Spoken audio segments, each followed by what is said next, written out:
잃어버린 시간을 찾아서 13권, 되찾은 시간 2, 61쪽. 민중예술이란 개념이 애국예술이란 개념처럼 위험하지는 않다 해도 내게는 우스꽝스럽게 보였다.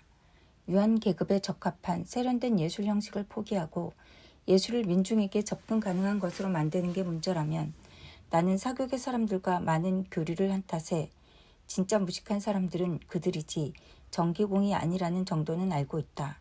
이런 점에서 볼 때 민중예술은 형식적 측면에서 노동총연맹의 회원들이 아닌 조키클럽 회원들을 위한 것이라 할 수 있다.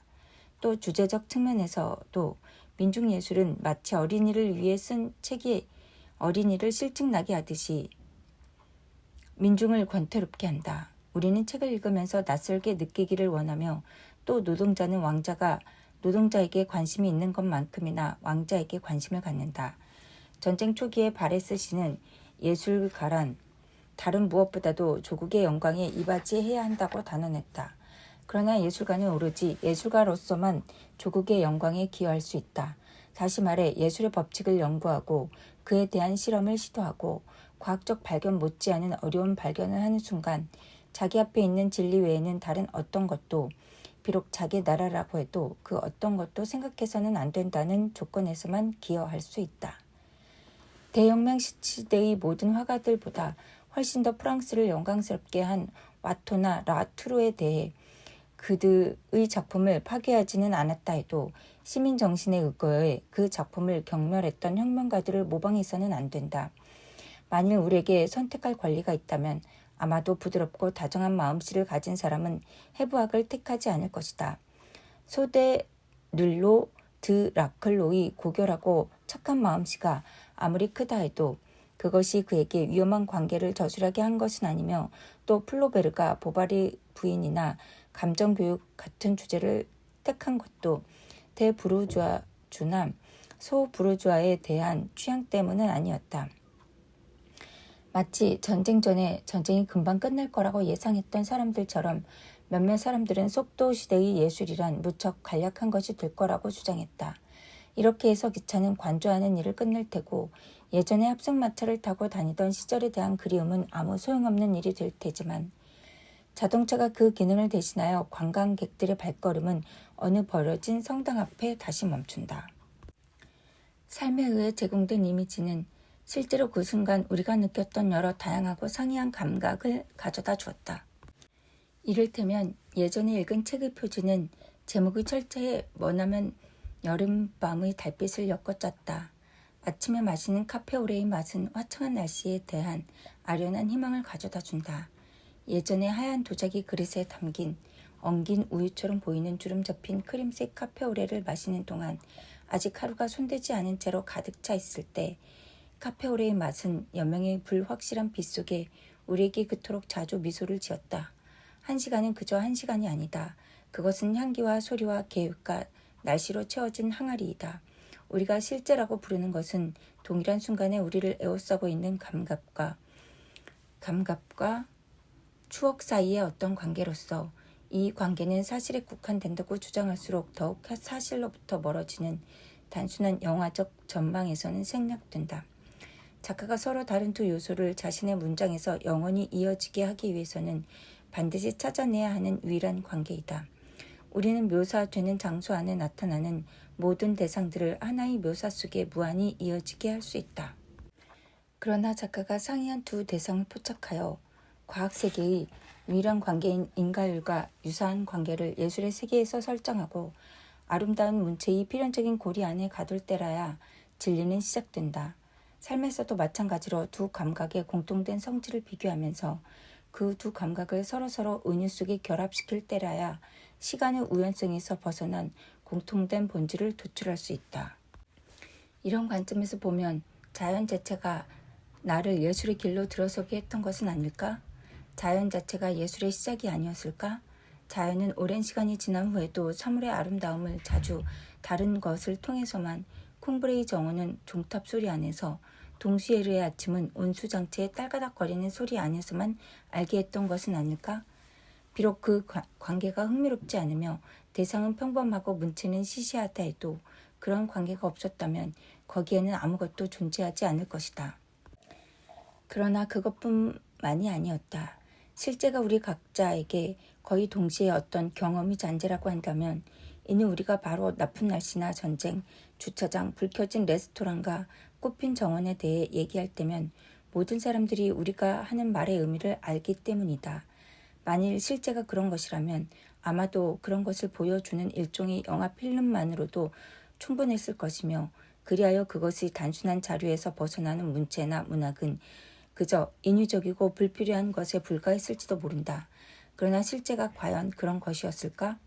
뭔가 우리에게 깊은 인상을 남기는 순간 내 마음속에서 일어나는 일을 이해하고 싶다면 이를테면 비본네의 다리를 건넸을 때 물에 비친 구름의 그림자가 나를 기쁨으로 껑충 뛰어오르게 하면서 저런 참 하고 외치게 했던 날처럼 아니면 베르고트의 한 문장을 낭독하는 걸 들으면 내가 받은 인상의 전부가 특별히 그 인상에 적합하지 않은 정말 대단하네와 같은 말로 표현되는 걸 보면서 아니면 상대방의 불쾌한 태도에 화가 난 블로크가 그토록 평범한 연애 사건과 어울리지 않는 그런 행동을 하다니 그래도 난 환상적이라고 생각해 라고 말하거나 아니면 내가 게르망트 댁에서 환대를 받아 조금은 우울한 기분에서 더욱이 그들이 제공한 포도주에 취해 삶을 같이 보내도 좋은 진짜 멋진 분들이야 라고 그들과 헤어지면서 낮은 소리로 중얼거리지 않고는 못 베기는 걸 보면서 나는 본질적인 책, 유일하게 참된 책은 이미 우리 각자의 마음속에 존재하기 때문에 위대한 작가는 통상적인 의미에서 발명할 필요가 없으며 다만 번역하기만 하면 된다는 것을 깨달았다. 작가의 임무와 역할은 바로 번역가의 그것이다. 번역가의 그것. 다시 한번. 나는 본질적인 책, 유일하게 참된 책은 이미 우리 각자의 마음속에 존재하기 때문에 위대한 작가는 통상적인 의미에서 발명할 필요가 없으며 다만 번역하기만 하면 된다는 것을 깨달았다. 작가의 임무와 역할은 바로 번역가의 그것이다. 그런데 이를테면 자기애와 같은 부정확한 언어의 경우 내적인 간접화법, 본래의 중심 인상에서 점점 멀어지는 간접화법을 우리 인상에서 출발하는 직선과 겹치게 할 때까지 바로잡는 일은 우리의 게으른 성격이 불만을 느낄 만큼 곤란한 일이지만 다른 경우 이를테면 사람과 관계되는 경우 그런 교정 작업은 고통스럽게 느껴지기도 한다. 무관심을 가져간 우리의 온갖 몸짓이나 그토록 자연스럽고 우리 자신이 하는 것과 그토록 흡사한 상대방의 거짓말에 대한 우리의 온갖 분노, 한마디로 우리가 불행하거나 배신당할 때면 끊임없이 하는 말들, 다만 사랑하는 사람에게만 하는 것이 아니라 그 사람과의 만남을 기대하면서 우리 스스로에게 끝없이 내뱉는 때로는 방의 정적 속에 때로는 큰 소리로 정적을 깨뜨리면서 아니야 정말로 그런 행동은 참을 수 없어. 또 당신을 보는 것도 이것이 마지막이야. 그 일이 얼마나 내 마음을 아프게 했는지 부정하지 않겠어. 라고 내뱉는 말든 이 모든 것을 우리가 느꼈지만 지금은 너무도 멀리 떨어져 있는 진리로 되돌리는 일은 우리가 가장 집착하던 것을 파기하는 것이며 편지나 접근에 대한 흥분된 계획 속에서 홀로 우리 자신과 함께하던 자와의 열정적인 대화를 파기하는 것이다. 예술적인 즐거움의 경우 비록 그 즐거움이 주는 인상을 모색한다 해도 우리는 바로 인상 자체인 것을 말로 표현할 수 없다고 재빨리 제쳐 놓으려 하고 이유도 모른 채 그저 기쁨을 느끼게 하는 것에만 그 기쁨을 다른 애호가에게 전달한다고 믿게 하는 것에만 몰두하려고 한다. 우리에게 고유한 인상의 개인적 뿌리가 제거되었으므로 우리는 그들에게나 우리에게나 동일한 것을 얘기할 것이기 때문이다. 자연이나 사회, 사랑이나 예술에 대해 가장 무관심한 관망자라 해도 모든 인상은 절반이 대상 속에 쌓여 있고 다른 절반이 우리 마음속으로 연장되어 우리만이 알아볼 수 있는 이중적인 존재이다. 우리는 서둘러 이런 마음속 인상을 무시하려고 하지만 그 인상이야말로 우리가 정말로 전념해야 하는 유일한 존재인 것이다. 그런데도 우리는 우리 밖에 있어서 깊이 파고들 필요가 없는, 따라서 우리에게 어떤 필요도 유발하지 않는 대상 속의 인상만을 고려한다. 다시 말해 산사나무나 성당의 광경이 우리 마음속에 판 고랑을 지각하는 일은 너무 힘들다고 생각한다. 그러나 우리는 음악이나 고고학에 대해 가장 죄 깊은 애호가와 같은 방식으로 그 음악이나 고고학을 이해할 수 있을 때까지 우리가 바라볼 용기 없는 자신의 삶을 피해 박학이라고 부르는 것 속으로 도피하면서 교향곡을 다시 연주하거나 성당을 보러 간다. 그러므로 얼마나 많은 사람들이 자신이 받은 인상으로부터 아무것도 끌어내지 못하고 일종의 예술 독신자들처럼 그저 쓸모없이 충족되지 못한 채로 늙어가는가. 그들에게는 처녀들이나 게으른 자들의 슬픔이 느껴진다. 이 슬픔은 풍요로운 정신과 일만이 치유할 수 있다. 그런데 그들은 진짜 예술가보다 더 예술 작품에 열광하며 이 일은 내면을 깊이 파고드는 힘든 노동의 대상이 아니기 때문에 그런 열광이 밖으로 퍼져나가면서 그들의 대화를 뜨겁게 달구고 얼굴을 붉게 물들인다. 좋아하는 작품의 연주가 끝나면 그들은 목소리가 깨지도록 브라보! 브라보! 라고 외치며 자기들이 원하던 행동을 완수했다고 믿는다. 그러나 이런 행동의 발현도 그들이 느끼는 애정의 본질을 규명하도록 강요하지 않으므로 그들은 그 본질을 인식하지 못한다. 그렇지만 아직 쓰이지 않은 애정이 그들의 가장 평온한 대화로까지 역류하면서 예술에 관한 얘기만 나오면 그들은 활기찬 몸짓을 하고 얼굴을 찌푸리고 머리를 끄덕인다. 음악회에 갔네. 그렇게 열광하지는 않았다고 고백하지. 그렇지만 사중주곡이 시작되자 제기랄 모든 것이 변하더군. 그 순간 애우가의 얼굴은 마치 뭔가 반짝이는 걸 보았지. 타는 냄새가 느껴지고 불이 난 것 같았어. 라고 생각하는 듯 고뇌 어린 불안감을 표현한다. 빌어먹을. 내가 들은 것이 짜증나게 하더군. 형편없이 쓰였고 하지만 놀랍더군. 누구나 쓸 수 있는 작품이 아니었어. 이 시선에 앞서 불안한 억양이 또한 고개짓이나 새로운 몸짓, 날개의 문제를 아직 해결하지 못했지만 그래도 날고 싶은 욕망에 기를 쓰는 날개 잘린 거위 새끼의 온갖 우스꽝스러운 모습이 나타났다. 이처럼 신경이 날카롭고 충족되지 못한 부침의 아마추어는 이 음악회마저 저 음악회로 반백이 되면 풍요로운 노년이 아닌 어떻게 보면 예술 독신자로서의 삶을 보낸다. 그러나 재능에서 고약한 냄새를 풍기고 자기들이 원하는 보상도 전혀 받지 못한 이 가증스러운 부류에게도 조금은 감동적인 면이 있다. 왜냐하면 이 부류는 지적인 기쁨을 주는 다양한 대상에서 영속적인 기관으로 넘어가고자 하는 욕구의 무정형한 첫 번째 시도이기 때문이다.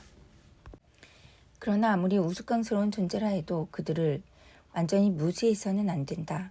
그들은 예술가를 창조하려는 자연의 첫 시도로서 현재 살고 있는 종보다는 앞섰지만 오래 지속될 수 없었던 초기의 동물들처럼 형태도 갖추지 못하고 생존력도 없는 존재이다.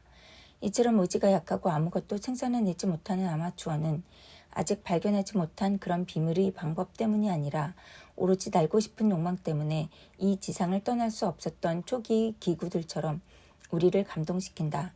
여보게 하고 아마추어는 당신의 팔을 붙잡으며 덧붙인다. 나는 이 음악을 8번째로 듣고 있네. 그리고 맹세하는데 이번이 마지막은 아닐 걸세. 그리고 사실 그들은 예술에서 진정한 양분이라 할 수 있는 것은 흡수하지 못하고 결코 채워지지 않는 병적인 허기에 시달리면서 언제나 예술의 즐거움을 필요로 한다. 그러므로 그들은 마치 다른 사람들이 이사회나 장례식에 참석하는 것을 의무로 여기듯 오랫동안 연이어 그들의 참석이 어떤 의무나 행동을 실현한다고 믿으면서 동일한 작품에 박수갈채를 보내러 간다. 그때 문학이나 그림, 음악 분야에서 이것과는 다른 작품, 대조적인 작품이 나타나기 시작한다. 사상이나 이론의 출현을 알리는 능력, 특히 그것을 흡수하는 능력은 보다 빈번하게 그런 사상이나 이론을 생산하는 사람들에게조차 그들이 가진 진짜 안목보다 더 확대되어 나타나는데 이런 현상은 특히 문학 잡지나 신문이 늘어난 후부터 심해졌다. 또 그와 더불어 작가와 예술가의 허위 소명의식도 증가했다. 따라서 젊은 세대의 가장 훌륭한 부분인 지극히 지적이고 비타산적인 젊은이들은 문학작품 중에서도 가장 영향력이 큰 도덕적이고 사회적이며 종교적인 작품만을 좋아했다. 그들은 거기에 바로 작품의 가치를 평가하는 기준이 있다고 생각했으며 그렇게 해서 다비드나 슈브나르와 뷰렌티에르가 저지른 것과 같은 오류를 반복했다. 베르고트의 가장 아름다운 문장은 자신에 대한 보다 깊은 성찰을 요했지만 독자들은 단지 글을 잘 쓰지 못하기 때문에 베르고트보다 더 심오해 보이는 작가들을 선호했다. 베르고트의 복합적인 글쓰기가 다만 사교계 인사들을 위한 것이라고 말하면서 민중파들은 사교계 인사들에게 과분한 경의를 표했다. 그러나 이성적 사유를 지성이 예술작품에 대한 평가를 시도한다면 확실하거나 고정된 것은 아무것도 없고 상대가 원하는 것은 모두 증명할 수 있다.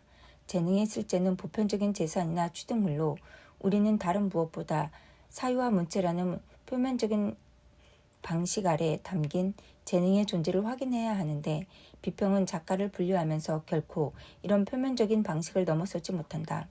비평은 새로운 메시지를 가져다 주지 못하는 작가에 대해 단호한 어조로 다만 그 작가가 앞선 유파에 대한 경멸을 표방한다는 이유로 그를 예언자로 지지한다.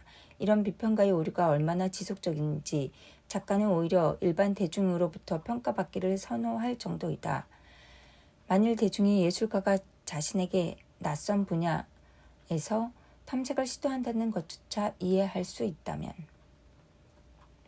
왜냐하면 일반 대중의 본능적인 삶과 위대한 예술가의 재능, 즉 나머지 모든 것에 침묵을 부과하고 다만 종교적으로 귀 기울이면서 완전히 이해하는 본능인 예술가의 재능 사이에는 이런 재능과 인정받는 비평가들의 가식적인 객설과 변덕스러운 기준 사이에서 발견되는 것보다 더 큰 유사성이 존재하기 때문이다. 비평가들의 무의미한 논쟁은 10년 간격으로 재발되며 왜냐하면 만화경이란 단순히 사교계 집단만이 아닌 사회적이고 정치적이며 종교적인 사상에 의해 구성되며 또 이 사상은 대중 속으로 폭넓게 굴절되는 덕분에 일시적으로 확산되기는 하지만 그럼에도 그 새로움이 그렇게 까다롭지 않은 정신을 가진 사람만을 매료시키므로 수명이 짧은 사상으로 한정되기 때문이다. 이처럼 예술 유파나 정치 당파는 비교적 불완전한 지성에 언제나 몸을 바쳐 열광하는 동일한 인간들에 의해 이어지는데 증거 자료라는 측면에서 보면 면밀하고 보다 까다로운 정신이라면 이런 열광적인 태도는 삼가기 마련이다. 불행히도 이 불완전한 지성의 소유자는 행동을 통해 자신을 보강할 필요를 느끼며 그리하여 탁월한 정신을 가진 사람들 이상으로 행동하고 대중을 그들 쪽으로 끌어들이면서 주위에 과장된 소문을 퍼뜨리고 부당하게 사람들을 경멸할 뿐만 아니라 내전과 외전을 일으키기도 한다. 조금이라도 포르누아야의 자아 비판적인 정신을 가졌다면 예방해야 했을 것이다. 어느 거장의 훌륭한 사상이 절대적으로 공정한 정신이나 진짜 생기 넘치는 마음씨에 주는 기쁨은 틀림없이 건전한 것이지만 그럼에도 그 기쁨은 그것을 실제 음미하는 인간이 아무리 섬세한 정신을 가졌다 해도 20년 동안 그런 사람이 과연 몇 명이나 있었을까? 다만 타자에 대한 완벽한 의식으로 환원될 뿐이다. 만일 어떤 남성이 자신을 불행하게 만드는 능력만을 가진 여인의 사랑을 받기 위해 노력을 다하는데도 불구하고 여인과의 만남조차 성공하지 못한다면 그는 자신이 간신히 빠져나온 고통과 위험을 표현하는 대신 수많은 말들과 자신의 삶에서 체험한 가장 감동적인 추억을 다음과 같은 라이브 예르의 사유 아래 끌어들이면서 몇 번이고 반복해서 읽는다. 남성은 흔히 사랑하고 싶어 하지만 성공하지 못하며 패배를 추구하지만 패배를 만나지 못하며 따라서 감히 내 생각을 말해보면 남성은 자유롭게 남아있도록 강요받는 존재이다. 이런 사유를 저술한 사람에게 그것이 정녕 그런 의미인지 아닌지를 묻지 않는다 해도 만약 그런 의미에서 사랑이라고 하는 말 대신 사랑받고라는 표현을 써야 하는데 그 표현이 훨씬 아름다울 것이다. 이 감성적인 문인이 그 사유를 터뜨릴 때까지 그 사유를 마음속에서 생생하게 만들고 의미로 부풀리라는 것은 확신한데 그에게는 그 사유가 그토록 진실하고 아름답게 생각되며 그럼에도 덧붙일 것이 하나도 없이 또 오로지 라브리에르의 사유로 남아있어 그토록 기쁨에 넘쳐 그 사유를 반복할 수밖에 없는 것이다. 이렇게 기록문학이 가치를 가질 수 있단 말인가? 어떻게 기록문학이 가치를 가질 수 있단 말인가? 그것이 관찰하는 작은 사물들 아래 그 실제가 들어있으며 또 사물들로부터 실제를 끌어내기 전까지 그 자체로는 아무 의미가 없는데 말이다. 그 실제. 멀리서 들리는 비행기 소리나 생틸레르 성탑 종탑이 그리는 선 안에 담긴 위대함, 마들렌의 맛에 담긴 과거 등. 우리에게서 우리의 사유와 삶, 즉 실제를 구성하는 것은 기억에 의해 조금씩 보존된 그러나 체험된 것이라곤 실상 하나도 남아있지 않은 온갖 부정확한 표현의 연쇄이며 또 자칭 체험예술은 이런 거짓을 재생산할 뿐이다. 삶처럼 단순하며 어떤 아름다움도 찾아볼 수 없는 이런 예술은 우리 눈이 보고 우리 지성이 확인한 것이 권태롭고 무의미한 이중 사용에 불과하므로 우리는 그런 예술에 전념하는 자가 어디서 자신의 일을 추진할 수 있는 원동력인 기쁨의 불꽃을 발견하는지 자문하게 된다. 노르푸아시가 딜레랑트의 유일하고 칭했던 것과 반대되는 진정한 예술의 위대함은 우리가 살고 있는 현실로부터 멀리 떨어진 실제 또 그것을 대신하는 관례적 인식이 보다 조밀해지고 침투하기 어려워지면서 더욱 멀어져가는 실제를 다시 발견하고 포착하고 알게 하는 데 있으며 우리가 알지도 못하고 죽어갈 위험이 있는 이 실제가 바로 우리의 삶인 것이다. 진정한 삶, 마침내 발견되고 밝혀진 삶, 따라서 우리가 진정으로 체험하는 유일한 삶은 바로 문학이다. 이 삶은 어떤 점에서는 예술가와 마찬가지로 모든 인간의 마음속에 매 순간 살고 있다. 그러나 그들은 이 삶을 밝히려고 하지 않기 때문에 보지 못한다. 이렇게 해서 그들의 과거는 수많은 음화로 가득 채워진 쓸모없는 것이 된다. 우리의 지성이 이런 음화를 현상하지 않기 때문이다. 우리의 삶 그리고 타자의 삶도 마찬가지다. 왜냐하면 작가에게서 문체란 화가에게 색채와 마찬가지로 기법의 문제가 아닌 비전의 문제이기 때문이다. 문체는 의식적이고 직접적인 방법을 통해서는 불가능한 세계가 우리에게 나타나는 방식에서의 질적 차이의 드러남이며 예술이 없다면 우리 각자에게 영원히 비밀로 남아있을 그런 차이이다.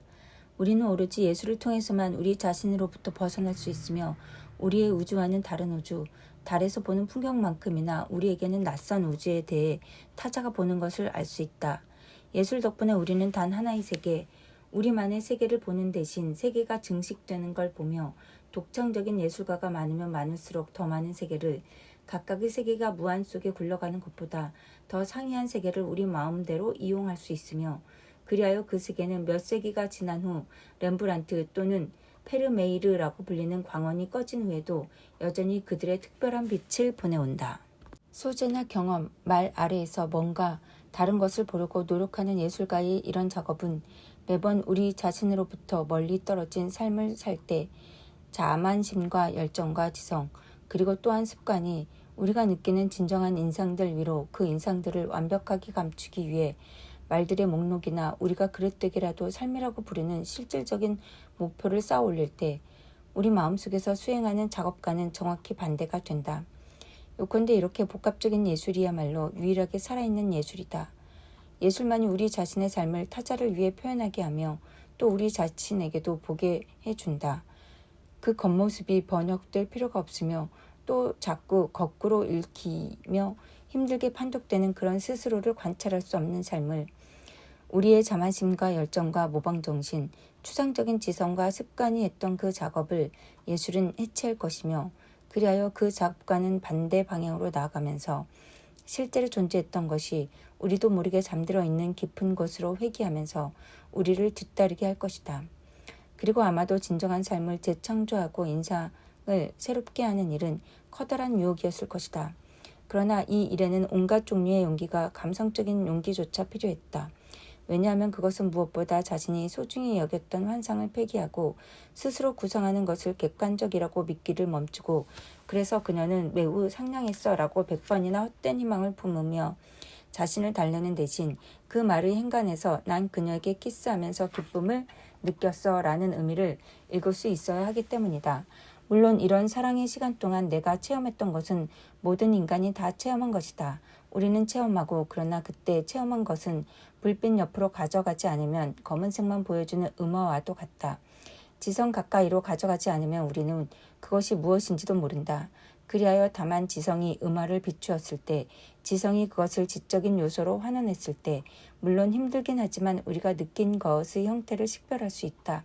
하지만 내가 처음 질베르튼을 만났을 때 느꼈던 고뇌, 우리의 사랑이 그것을 불어넣은 존재에 속하지 않는다는 걸 알았을 때 느낀 고뇌는 유익하다. 그 고뇌는 부차적으로 목적을 위한 수단으로서 유익하다. 비록 우리 삶의 지속이 아무리 짧다 해도 우리의 사유가 어떻게 보면 끊임없이 반복되는 움직임과 변화에 의해 심하게 흔들리면서 마치 폭풍우 부는 날처럼 저 광대한 세계를, 온통 법칙의 지배를 받는 세계를 가시적인 높이까지 올라가게 하는 것은 바로 우리가 고뇌하는 동안이기 때문이다. 잔잔한 행복감은 느끼는 날씨에는 그 광대한 세계가 평탄하고 지나치게 낮은 수위에 있어 위치 나쁜 창가에 기대면 보이지도 않는다. 우리의 사랑이 그것을 불어넣은 존재에 속하지 않는다는 걸 알았을 때 느낀 고뇌는 유익하다. 그 고뇌는 부차적으로 목적을 위한 수단으로서는 유익하다. 어쩌면 이런 움직임은 고통스러운 동요를 필요로 하지 않는 몇몇 천체에게서만 지속적으로 존재하는 것인지도 모른다.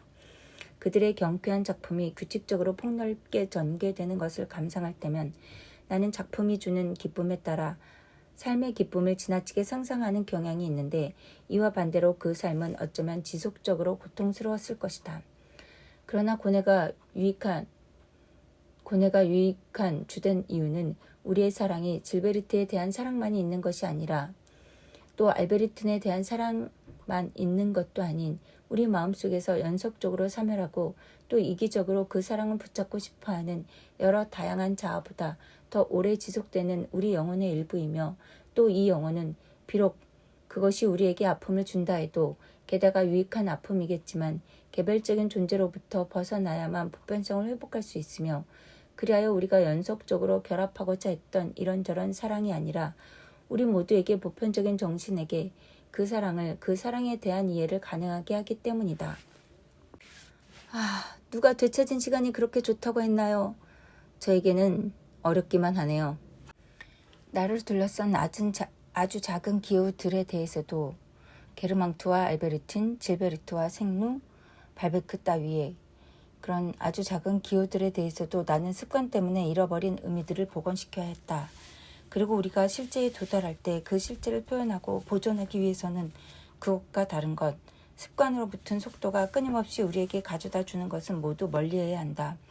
그러므로 나는 무엇보다도 정신이 아닌 입술이 선택한 말들, 대화에서 나누는 것 같은 유머로 가득한 말들, 그리고 타인들과의 긴 대화 후에 우리 자신에게 가식적으로 하는 말들, 우리의 정신을 온통 거짓으로 채우는 말들, 이런 말들을 옮겨 적을 만큼 실추한 작가에게서 이를테면 매 순간 생투베브 같은 사람이 구슬한 문장을 왜곡하게 만드는 가냘픈 미소와 찡긋한 표정을 동반하는 그 모든 육체의 말들을 멀리할 것이다. 반면 진정한 책이란 대낮과 담소의 결실이 아닌 어둠과 침묵의 결실이다. 그리고 예술은 우리의 삶을 정확히 재구성하므로 우리 마음속에서 도달한 진리 주위에는 시적인 분위기가 우리가 관통해야 했던 희미한 빛의 잔재, 마치 고도계로 측정할 때와 같은 작품의 깊이를 정확히 표시하는 지표에 지나지 않는 감미로운 신비가 떠돌 것이다. 왜냐하면 이런 깊이는 물질주의자이자 유심론자인 소설가들이 생각하듯이 몇몇 주제에 고유한 것이 아니기 때문이다. 이런 소설가들은 외관의 세계 아래로 내려갈 수 없으며 그들의 온갖 고상한 의도는 아주 작은 선의의 행동도 할 수 없는 사람들에게서 습관적인 그런 도덕적인 장광설과도 비슷하며, 따라서 우리는 그들이 모방에 의해 취득한 모든 상투적인 형식에서 벗어날 힘조차 없음을 지적할 수밖에 없다. 지성의 진리로 말하자면 가장 고결한 정신의 지성조차 빛이 비치는 창문 사이로 지성과 마주해서 대낮의 환한 빛 속에 거두어들이는 진리의 가치는 매우 클 것이다. 그러나 그 진리가 그리는 윤곽은 보다 메마르고 평평하고 깊이가 없다. 왜냐하면 거기에는 진리에 도달하기 위해 건너야 할 깊이가 없으며 또 그 진리는 재창조되지 않았기 때문이다. 이렇게 신비로운 진리가 마음 깊은 곳에서 나타나지 않는 작가는 어느 일정한 나이로부터는 점점 더 힘을 얻게 된 지성의 의거에서만 자주 글을 쓴다. 바로 그런 이유로 그들이 성숙기에 쓴 책은 청년기에 쓴 책보다 힘은 있지만 그때와 같은 유연성은 찾아볼 수 없다. 그렇지만 나는 지성이 현실에서 직접 끌어낸 진실을 완전히 무시해서도 안 된다고 느꼈다. 왜냐하면 그런 진실은 순수함은 덜하지만 그래도 여전히 정신이 스며든 소재를 내포할 수 있으며, 또 과거와 현재의 감각의 공통된 본질이 우리를 시간 밖으로 이동하는 인상들은 매우 소중하지만 그래도 지나치게 드문 것이어서 그런 인상만을 가지고 예술 작품을 구성할 수는 없기 때문이다.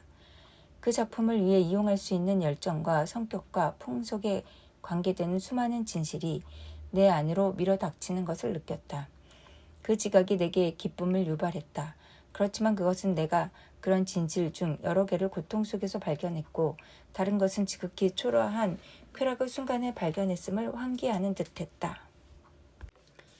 우리를 고통스럽게 하는 사람은 저마다 우리 자신에 의해 어떤 신성과 결부될 수 있다. 그때 그 사람은 신성이 단편적인 반영이자 가장 낮은 단계의 신성에 지나지 않으며 이런 신성의 관조는 즉시 우리가 전에 느꼈던 고통 대신 기쁨을 준다.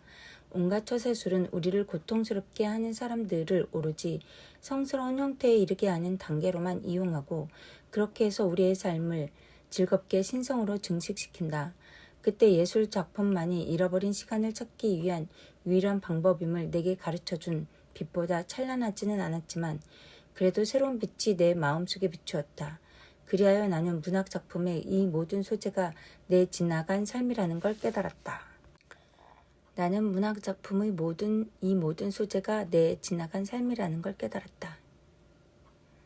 이 소재는 하찮은 쾌락이나 게으름, 다정함, 고통의 순간에 내게로 와 그래서 내 몸속에 저장되었으나 마치 식물을 키우는 데 필요한 온갖 양분이 보존된 씨앗보다도 더 나는 그것의 용도나 생존 가능성을 짐작하지 못했음을 깨달았다. 씨앗처럼 나도 식물이 자랐을 때 죽을 수 있으며 또 내 삶이 그 작품을 위해 그런 사실을 모른 채로 내 삶이 내가 쓰고 싶은 책과 접촉하게 되리라는 것도 모른 채 살아왔다는 걸 깨달았다. 예전에 책상에 앉을 때면 주제조차 발견하지 못했던 그 책을 위해 이렇게 해서 그때까지의 내 모든 삶은 소명이라는 이름으로 요약될 수 있으며 또는 요약되지 않을 수도 있다. 문학이 내 삶에서 어떤 역할도 하지 않았다는 점에서는 소명이란 이름으로 요약될 수 없으며 그 삶이 슬픔과 기쁨의 추억과 더불어 마치 식물의 난세포 속에 자리 잡아 그 안에서 씨앗으로 변하기 위해 양분을 취하는 씨눈과 흡사한 저장소를 형성한다는 점에서는 소명이란 이름으로 요약될 수 있다. 그러나 그때 우리는 식물의 씨눈이 은밀하지만 매우 활발한 화학적 호흡 현상의 장소인 씨눈이 잘 자랄 수 있을지 어떨지는 아직 알지 못한다. 이렇게 내 삶은 그 삶을 성장하게 만드는 것과 관계가 있었다. 그리하여 나중에 내 삶으로 양분을 취할 사람들은 마치 식용 곡물을 먹는 사람들이 그 곡물에 든 풍부한 물질이 인간이 아닌 곡물 자체를 위해 만들어졌음을 알지 못하듯이 내 추억이 처음 씨앗에 양분을 주고 성장하게 만들었다는 것도 알지 못할 것이다. 이 부분에서 동일한 비유가 출발점에서 보면 거짓이고 도착점에서 보면 진실되기도 한다. 문희는 화가를 부러워하면서 스케치를 하거나 메모를 하고 싶어 하지만 만약 그가 그 일을 한다면 시간을 낭비하는 셈이 될 것이다. 그러나 그가 글을 쓰면 작중 인물의 어떤 몸짓이나 버릇, 억양이 그 자신의 기억에 의해 영감을 받지 않은 것은 없으며 그가 지어낸 작중 인물의 이름만 해도 그 모델로 자신이 만났던 60여 명의 이름을 들 수 있다. 누군가는 찌푸린 얼굴로 또 누군가는 외알 안경으로 어떤 이는 분노한 모습으로 또 어떤 이는 팔을 건방지게 흔드는 모습으로 포즈를 취했다.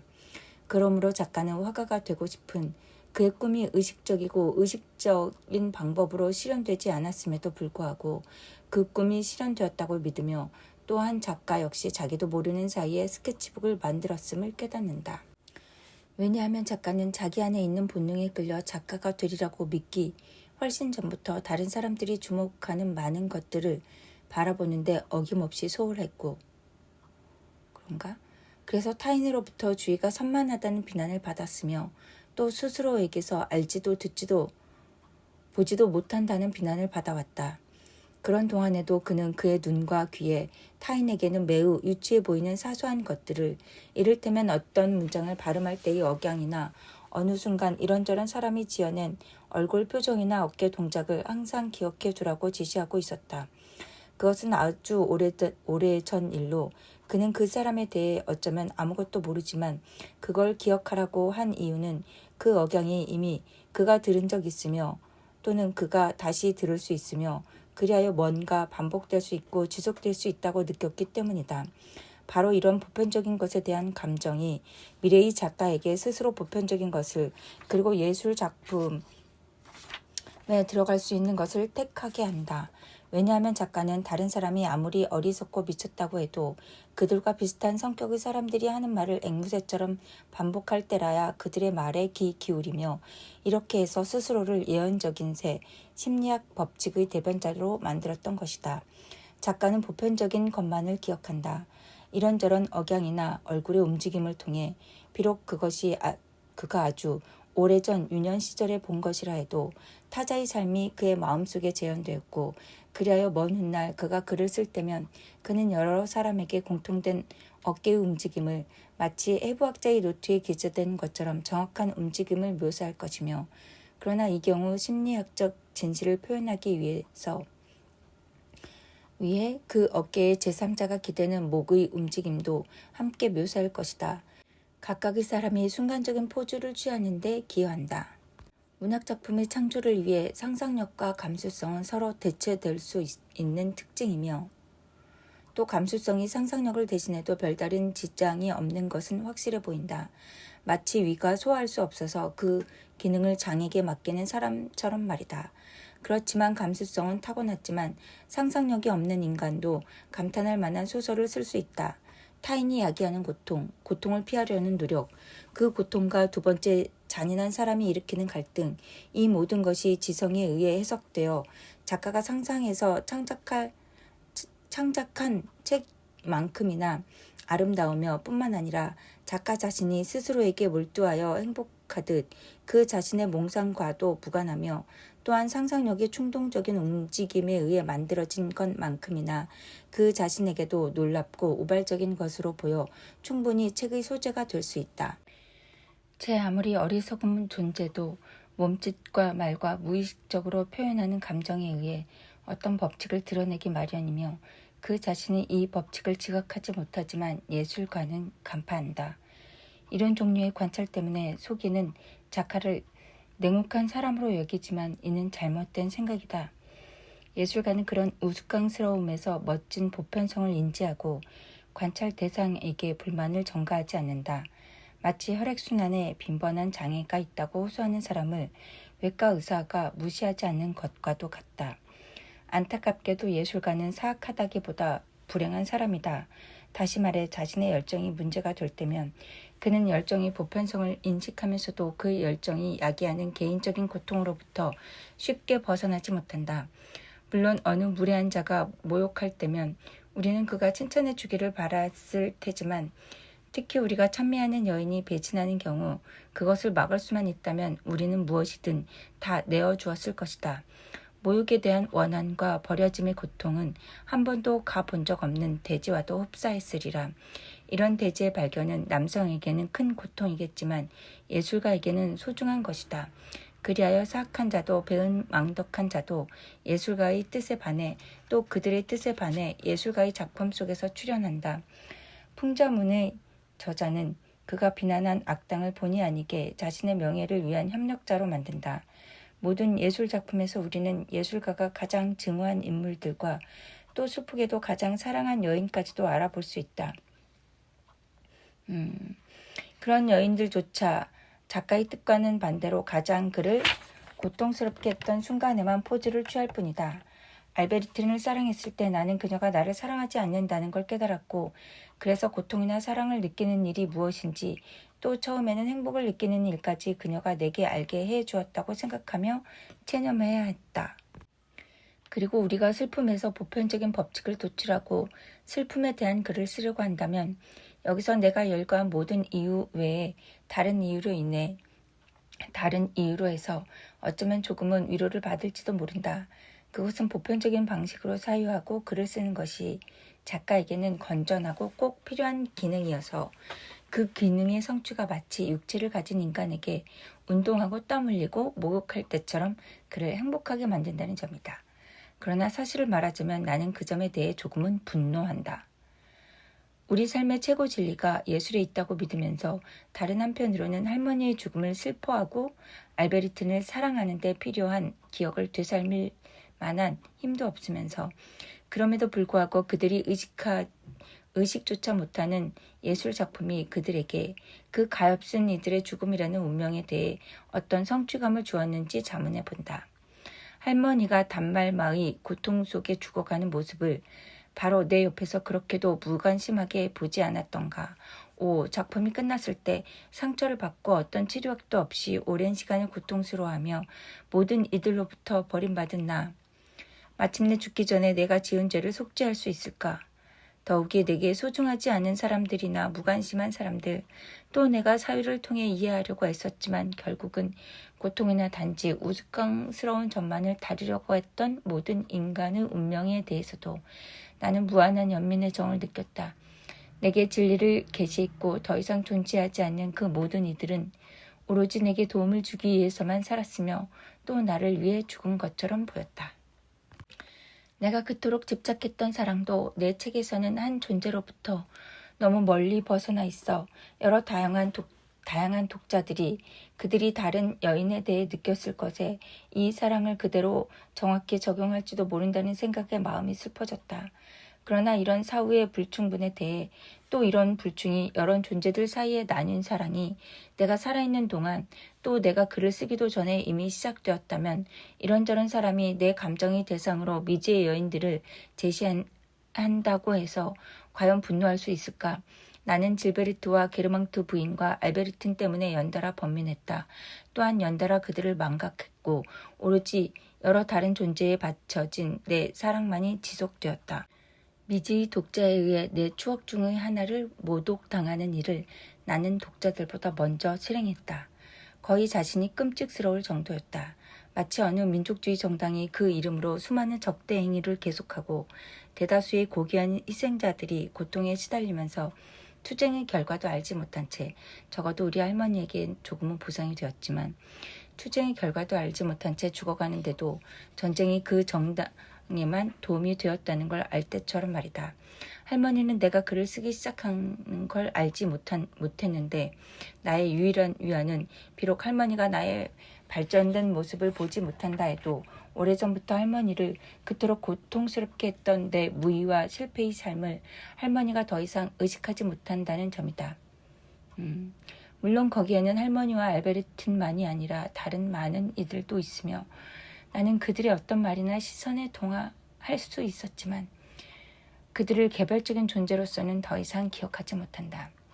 한 권의 책이란 대부분의 묘비에서 이름이 지워져 그 이름을 읽을 수 없는 커다란 묘지와도 같다. 이와는 반대로 이따금 우리는 그 이름을 가졌던 존재의 무엇이 책의 페이지에 살아남았는지도 알지 못한 채 그 이름을 뚜렷이 기억하기도 한다. 눈동자가 움푹 들어가고 목소리를 길게 끌던 소녀는 여기 있을까? 그녀가 여기서 실제로 휴식을 취한다면 어떤 부분에서 휴식을 취하는지 우리는 더 이상 알지 못한다. 어떻게 이런 꽃들 아래에서 그녀를 찾을 수 있단 말인가? 그러나 개별적인 존재와 멀리 떨어져 살고 있으므로 우리가 느끼는 가장 강렬한 감정도 몇 해가 지나면 할머니와 알베르틴에 대한 내 사랑이 그러했듯이 더 이상 인식하지 못하며 그들이 우리에게는 이해되지 못하는 말에 지나지 않으며 우리가 사랑하는 것이 그렇지만 모두 죽었을 때 함께 있으면 아직도 즐거운 사교계 인사들과 더불어 이들 망자들에 대해 얘기할 수 있으므로 그 망각한 말들을 이해하는 일을 가르쳐줄 방법이 있다면 그 방법을 써야 하지 않을까? 그렇게 하려면 그 말들을 보편적인 언어로 하지만 적어도 영속적인 언어로 옮겨야 하지 않을까? 더 이상 존재하지 않은 이들로부터 그들의 가장 참된 본질 속에서 모든 영혼에 지속되는 가치의 습득물로 만드는 그런 언어로 이 말들을 이해할 수 없는 것으로 만든 변화의 법칙조차 우리가 그 법칙을 설명하는 데 이를 수 있다면 우리 나약함도 새로운 힘이 되지 않을까?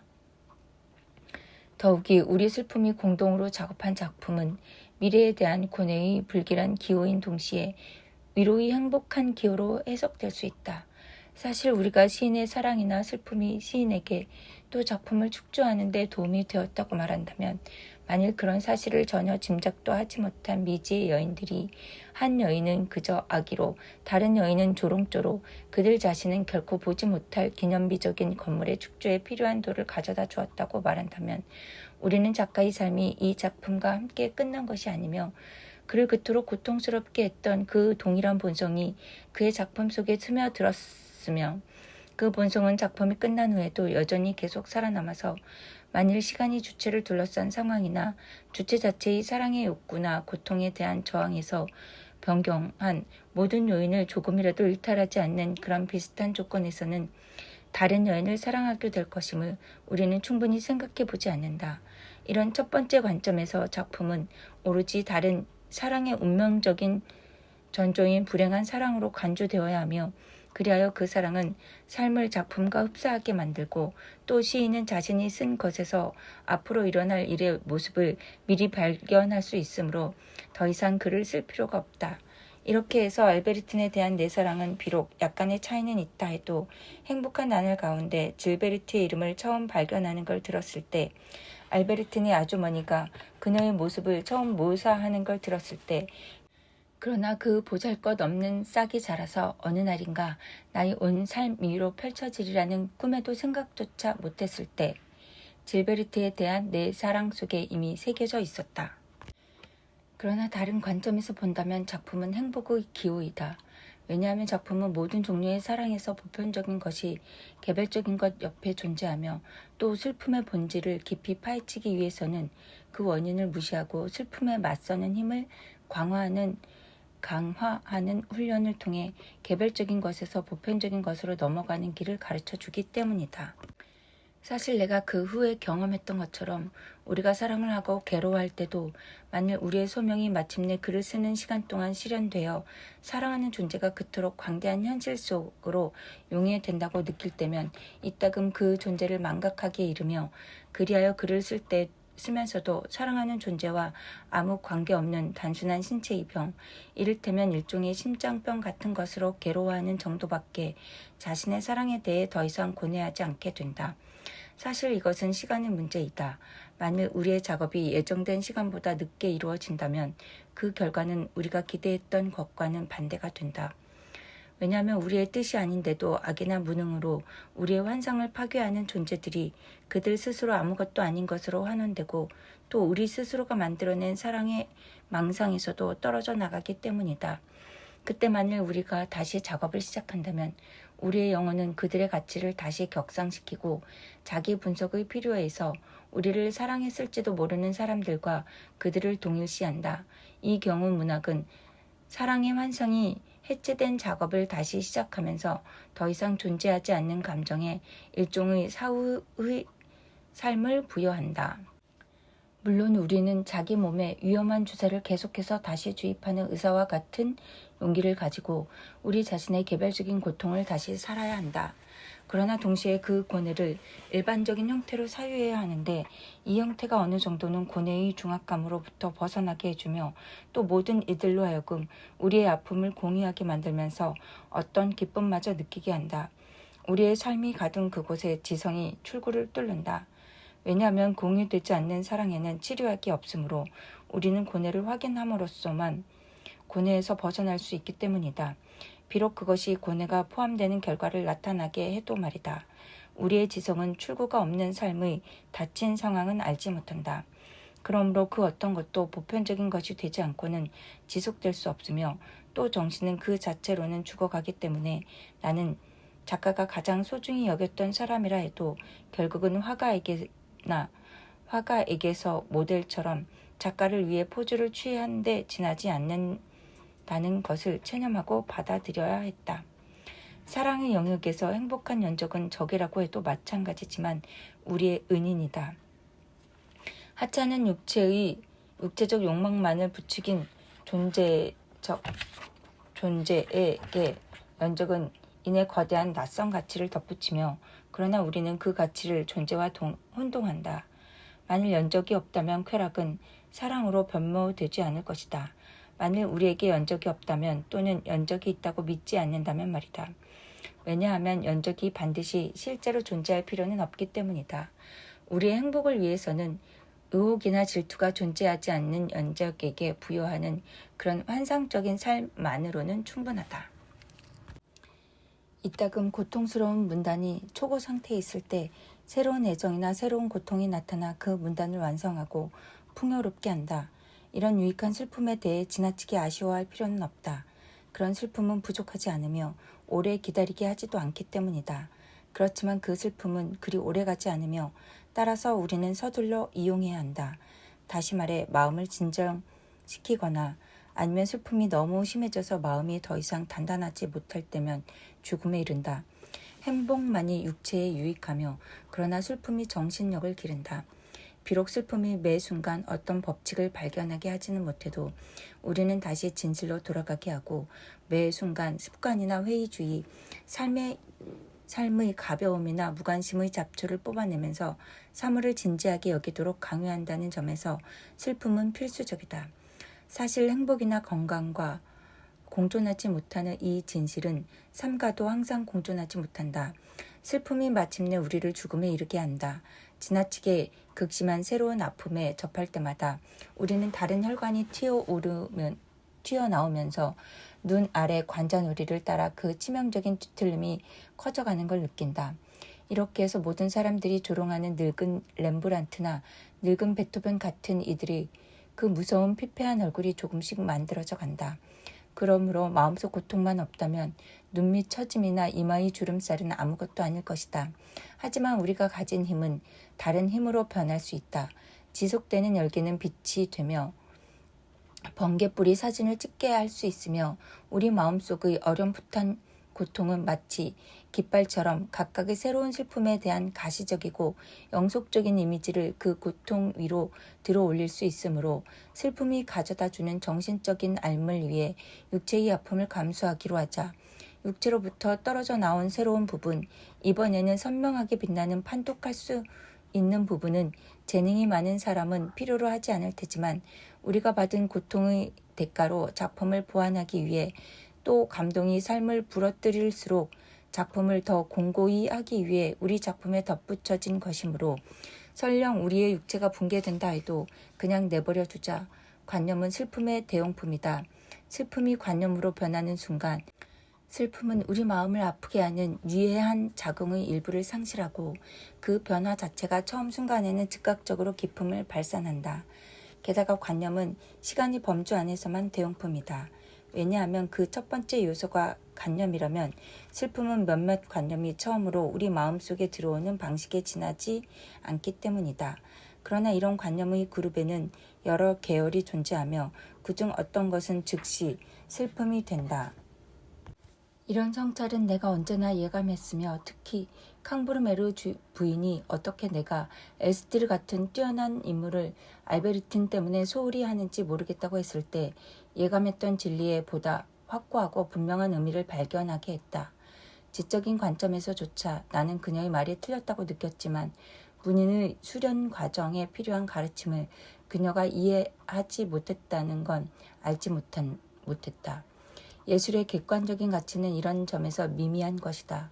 우리가 끄집어내고 빛으로 이르게 하는 것은 우리의 감정, 우리의 열정이며 다시 말해 모든 이들의 감정이며 열정이다. 우리가 필요로 하는 여인이나 우리를 고통스럽게 하는 여인은 우리에게서 일련의 감정을, 우리의 관심을 끄는 탁월한 인간이 주는 것보다 훨씬 심오하고 훨씬 강렬한 감정을 끌어낸다. 우리가 살고 있는 영역에 따라 우리를 그토록 고통스럽게 한 여인의 배신 행위가 그것이 우리에게 발견하게 한 진실에 비해 아무 의미도 없으며 또 우리를 괴롭히는 데 만족한 여인이 그 진실을 결코 이해할 수 없다고 생각하는지를 아는 일만이 남아있다. 어쨌든 이런 배신 행위는 부족하지 않은 법이다. 작가는 별 두려움 없이 긴 작업에 착수할 수 있다. 작품은 지성에 의해 시작되지만 그 여정 중에 많은 슬픔이 불시에 나타나 작품을 완성하는 책임을 맡는다.